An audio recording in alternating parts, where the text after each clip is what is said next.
जब से मैंने पिक्सल 10 पे स्विच किया है तो मेरी इससे कुछ एक्सपेक्टेशंस थी और मुझे ये भी पता था कि इसमें कमियां होंगी। देखो, मैं भी समझता हूं कि सॉफ्टवेयर अब हार्डवेयर से ज्यादा इंपॉर्टेंट हो गया है, लेकिन आप उस पे इतना भी रिलाई नहीं कर सकते। चलो मैं आपको एक एक करके सब कुछ बताता हूँ। पहले इसकी थोड़ी अच्छी चीजों से शुरू कर लेते हैं, जो कि है इसका डिजाइन। सो पर्सनली मेरे को पिक्सल्स का ये डिजाइन काफी बढ़िया लगता है। ये वाइजर होने के कारण आप इसे टेबल पे रख के आराम से यूज करो, ये वॉबल भी नहीं करता। और इसका डिजाइन काफी आईफोन इंस्पायर्ड भी है, क्योंकि गूगल को एंड्रॉइड का आईफोन ही बनना है। सो ड्यूरेबिलिटी का बहुत अच्छा ध्यान रखा गया है, क्योंकि IP68 की रेटिंग है और आगे पीछे दोनों साइड में गोरिल्ला ग्लास विक्टस 2 यूज हुआ है। और इसे मैं इतने दिनों से बिना स्क्रीन गार्ड या केस के यूज कर रहा हूँ और मुझे इसमें कोई स्क्रैचेस नहीं दिख रहे। उसके बाद आईफोन यूजर्स को अपनी तरफ अट्रैक्ट करने के लिए गूगल ने पिक्सल स्नैप इंट्रोड्यूस कर दिया है, जो कि एक बहुत ही वेलकम चेंज है। अब आप कोई भी मैगसेफ एक्सेसरी इसके पीछे आराम से चिपका सकते हो। और इसमें जो USB-C पोर्ट है वो 3.2 वाला है, यानी कि आपको डेटा ट्रांसफर के टाइम पे अच्छी स्पीड्स मिलेंगी। लेकिन एक चीज है, इन्होंने प्रो में मैट बैक रखी है, जबकि इस बेस वेरिएंट के अंदर ग्लॉसी बैक है। तो जिसके पास भी बेस वेरिएंट का डार्क कलर होगा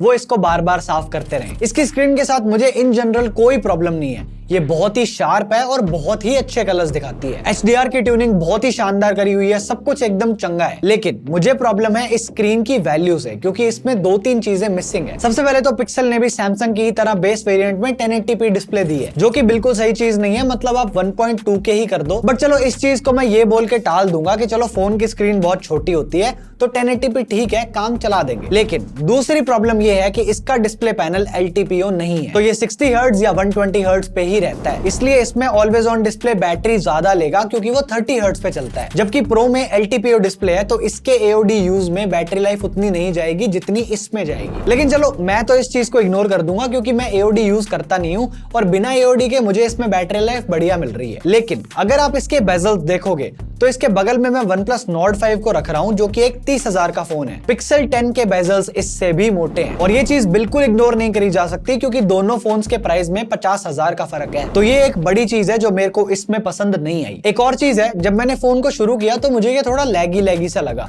तो मैंने सोचा ये कैसी पिक्सल स्मूथनेस है। बाद में समझ में आया कि ये आपको इनिशियल सेटअप पे 120 हर्ट्ज ऑफ करके देते हैं। ये डिफॉल्ट 60 हर्ट्ज पे चलता है। आई डोंट नो इसका क्या सेंस है, बट आपको इसे ऑन कर लेना है। बाकी इसमें नीचे अल्ट्रासोनिक फिंगरप्रिंट स्कैनर है, जो कि बहुत ही अच्छा काम करता है। सेम इसके स्पीकर्स के साथ भी है। बिना कोई टाइम वेस्ट किए मैं आपको बता दूं, they sound very good. Loudness, bass, किसी चीज की कमी नहीं है। ये बहुत ही अच्छी साउंड प्रोड्यूस करता है।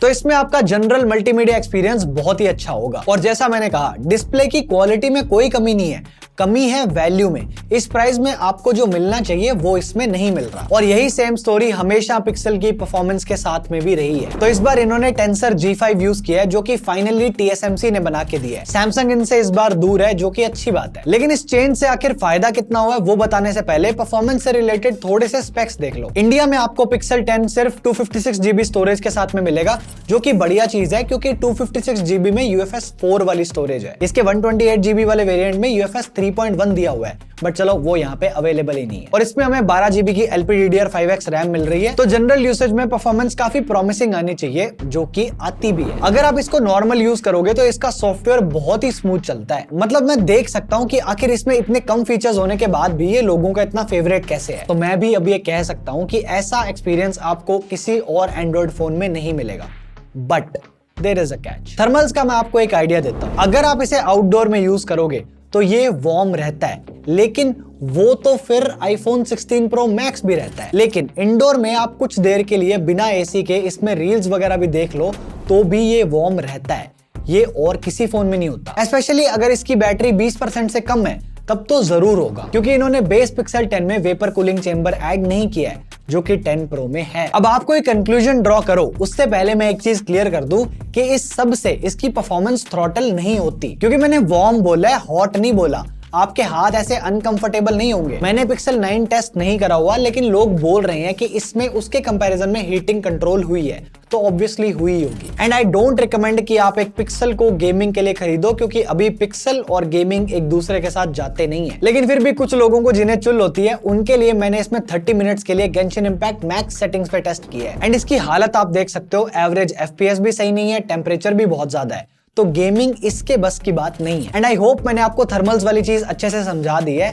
वार्म और हॉट के बीच में डिफरेंस समझना। अब मैं आपको इसकी बैटरी लाइफ के बारे में बताऊं तो मेरे को कोई शिकायत नहीं है। भले ही इसमें लगभग 5000 mAh की बैटरी है, लेकिन मेरे यूसेज में इसका बैटरी बैकअप काफी बढ़िया रहा है। जैसे जब मैंने इसको मोबाइल डेटा पे रख के बेरोजगारों की तरह इसमें कंटेंट देखा तो ये 7 घंटे का एसओटी दे रहा है और फोन का ओवरऑल टाइम था लगभग 21 घंटे। फिर जब मैंने इसको थोड़ा रोजगारों की तरह यूज किया कि जेब से निकाला, चलाया और रखा, तो ये मुझे 5 घंटे का एसओटी दे रहा है और फोन लगभग 23-24 घंटे लास्ट किया है। और ये सारा टेस्ट 4G और 5G के बीच में था, इसमें वाईफाई की कोई इन्वॉल्वमेंट नहीं है। तो अगर आप वाईफाई में ज्यादा रहते हो तो आपको थोड़ी एक्स्ट्रा बैटरी ही मिलेगी। मोटा मोटा बताऊं तो आपका जैसा भी यूसेज हो, ये आपको 1 दिन की बैटरी लाइफ तो आराम से देगा। चार्जिंग की भी मैं आपको स्टोरी बता देता हूँ, क्योंकि अब तो आईफोन भी फास्ट चार्ज हो रहा है। ये कब होगा? क्योंकि ये अभी भी 30 वॉट की वायर्ड चार्जिंग पे स्टिक है। मैंने इसको 2 अलग अलग चार्जर से चार्ज करके देखा। एक से इसको 2 घंटे 15 मिनट लगे और दूसरे से इसको 2 घंटे 22 मिनट लगे। यानी कि बहुत सीधी बात है, इसके लिए ओवरनाइट चार्जिंग ही सही है। आप अगर दिन में 2.5-3 घंटे का नैप लेते हो तब तो चल जाएगा, बाकी लोग रहने दो, रात को चार्ज करो इसे। नेक्स्ट हम पिक्सल की मेजर शॉर्टकमिंग को एड्रेस कर लेते हैं, जो कि है इसका नेटवर्क। अब चाहे आपको इसमें नेटवर्क जैसा भी मिले, लेकिन एक सच ये भी है कि अब नेटवर्क खुद ही दिक्कत बन चुका है। मैं किसी भी फोन पे हूं, जियो की 10 में से 2-3 कॉल्स ऐसी जरूर होंगी जिनमें मेरे को आवाज नहीं आती। अब समझ नहीं आ रहा फॉल्ट फोन का है या नेटवर्क का। बट अगर मैं आपको अपना पिक्सल का एक्सपीरियंस बताऊं तो जैसा नेटवर्क मुझे बाकी फोन्स में मिला है वैसा ही इसमें भी मिला है। उतने ही कॉल ड्रॉप्स यहाँ भी हुए हैं और वो फिर जियो का ही फॉल्ट है। फोन का नेटवर्क, वाईफाई, ब्लूटूथ वाला पूरा सिस्टम एकदम ठीक काम कर रहा है। बस एक चीज है, आप इसमें सिर्फ एक ही फिजिकल सिम लगा सकते हो, दूसरी आपको ई सिम लगानी पड़ेगी। इसके बाद थोड़ा इसके सॉफ्टवेयर पे नजर मारे तो ये इकलौता ऐसा सॉफ्टवेयर होगा जिसे मैं इतने कम फीचर्स के साथ भी एक्सेप्ट कर लूंगा, क्योंकि जैसे मैं मल्टीटास्किंग के लिए हर एंड्रॉइड फोन में ये साइड बार यूज करता ही करता हूं, लेकिन इसमें वो है ही नहीं, तो मुझे ऐप स्विच करने में तकलीफ होती है। बट सॉफ्टवेयर बढ़िया है एंड इस एक्सपीरियंस का बहुत बड़ा हाथ इसके हैप्टिक फीडबैक को जाता है, क्योंकि वो एकदम नेक्स्ट लेवल है। मतलब अभी तक मैं OnePlus 13 के हैप्टिक्स को काफी प्रेज करता था, लेकिन पिक्सल भी उसी कैटेगरी में आता है। बहुत ही अच्छे से हैप्टिक्स को ट्यून किया गया है, जहां भी जरूरत है वहां बहुत अच्छे से इंप्लीमेंट भी किया गया है। तो एक काफी यूनिक और अच्छा हैप्टिक एक्सपीरियंस आपको इसमें मिलेगा। और इस एक्सपीरियंस को मैं यूनिक क्यों बोल रहा हूँ, ये आपको इस फोन को एक्सपीरियंस करके ही समझ में आएगा। बाकी एंड्रॉइड 16 मिल रहा है, 7 साल के OS और सिक्योरिटी अपडेट्स दोनों होंगे, और अब मटेरियल 3 एक्सप्रेसिव भी मिल चुका है, जो इसे काफी कलरफुल UI बनाता है। अब इसके सॉफ्टवेयर के पास वैसे तो कोई फीचर्स नहीं है, इसलिए ये हेविली AI पे रिलाई करता है। अब एक वो AI होता है जिसे आप खुद यूज कर सकते हो, जैसे कि मैजिक इरेजर वगैरह होते हैं। दूसरा होता है कि फोन अपने आप AI का यूज करके आपका काम आसान बनाए, और वो इसमें है, जैसे कि मैजिक क्यूब। फॉर एग्जांपल मेरी एक मूवी टिकट बुक थी, तो इसने लॉक स्क्रीन पे दिखा दिया कि हाँ भाई आपका शो है, जो कि एक बहुत अच्छी चीज है। इसके अलावा मैजिक क्यू का मेरे यूज केस में इससे ज्यादा कुछ नहीं हुआ, क्योंकि हम चैट के लिए मैसेजेस यूज नहीं करते और व्हाट्सएप का डेटा ये लेता नहीं है, तो फिर एज सच कोई फायदा नहीं हुआ। बाकी इसमें कैमरा कोच मिलेगा, तो जिसको फोटोज खींचनी नहीं आती उनके लिए ये काफी हेल्प करेगा। और इसके कुछ AI फीचर्स अभी तक इंडिया में आए नहीं है, तो वो जब आएंगे तब की तब देखेंगे। अभी जितना मैंने इसको एक्सपीरियंस किया है, आपको सॉफ्टवेयर से कोई शिकायत नहीं होगी। अब इस फोन की ना एक कमजोर कड़ी है जिसे मैं इग्नोर नहीं कर सकता, और वो है इसके कैमरा। पहले इसके सेटअप की बात करें तो एक 48 मेगापिक्सल का मेन कैमरा है, 13 मेगापिक्सल का अल्ट्रा वाइड है, और एक 10.8 मेगापिक्सल का नया 5x टेलीफोटो ऐड हुआ है। और ये टेलीफोटो आपको ऐसे ही फ्री में नहीं मिला। पिक्सल 9 के कंपैरिजन में अल्ट्रा वाइड और मेन दोनों को ही डाउनग्रेड किया है,